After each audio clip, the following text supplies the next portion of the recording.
À Birmingham, les négociations pour mettre fin à la grève des éboueurs ont une nouvelle fois échoué. Malgré des discussions intensives, aucun accord n'a pu être trouvé, laissant les habitants de la ville livrés à eux-mêmes, au milieu d'amas de déchets en constante expansion. Depuis le 11 mars, près de 400 agents municipaux mènent une grève pour protester contre la suppression du rôle de superviseur du tri et de la collecte des déchets, une décision qui pourrait faire perdre jusqu'à 8 000 livres par an à environ 150 travailleurs, selon le syndicat Unite. Des allégations que la mairie dément fermement. Face à cette impasse, le conseil municipal a déclaré un incident majeur le 31 mars, évoquant des risques sérieux pour la santé publique. Dans les quartiers les plus touchés, comme Bordesley Green, l'impact est dramatique. James Barrett, un habitant, désinfecte chaque jour le trottoir devant sa maison avec un pulvérisateur de jardin.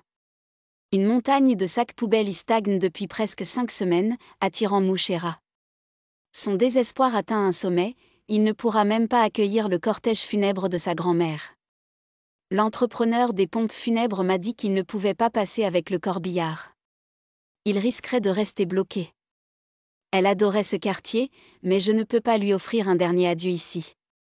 Pendant ce temps, une autre crise secoue l'hôtel de ville. Après 40 ans de loyauté, la conseillère municipale Sam Forsyth a annoncé sa démission du Parti travailliste.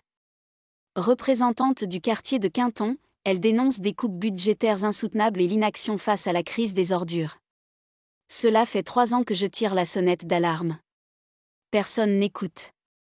Trop, c'est trop. Et comme si cela ne suffisait pas, des résidents témoignent de la présence de rats, gros comme des chats. L'un d'eux, déguisé en rongeur géant, a interpellé les élus lors d'une réunion du conseil. À quelle date pensez-vous avoir réduit les déchets, la population de rats et rendu les rues vivables? Réponse pleine d'ironie d'un conseiller. Heureusement que le chat Brumi n'est plus dans les parages à l'hôtel de ville.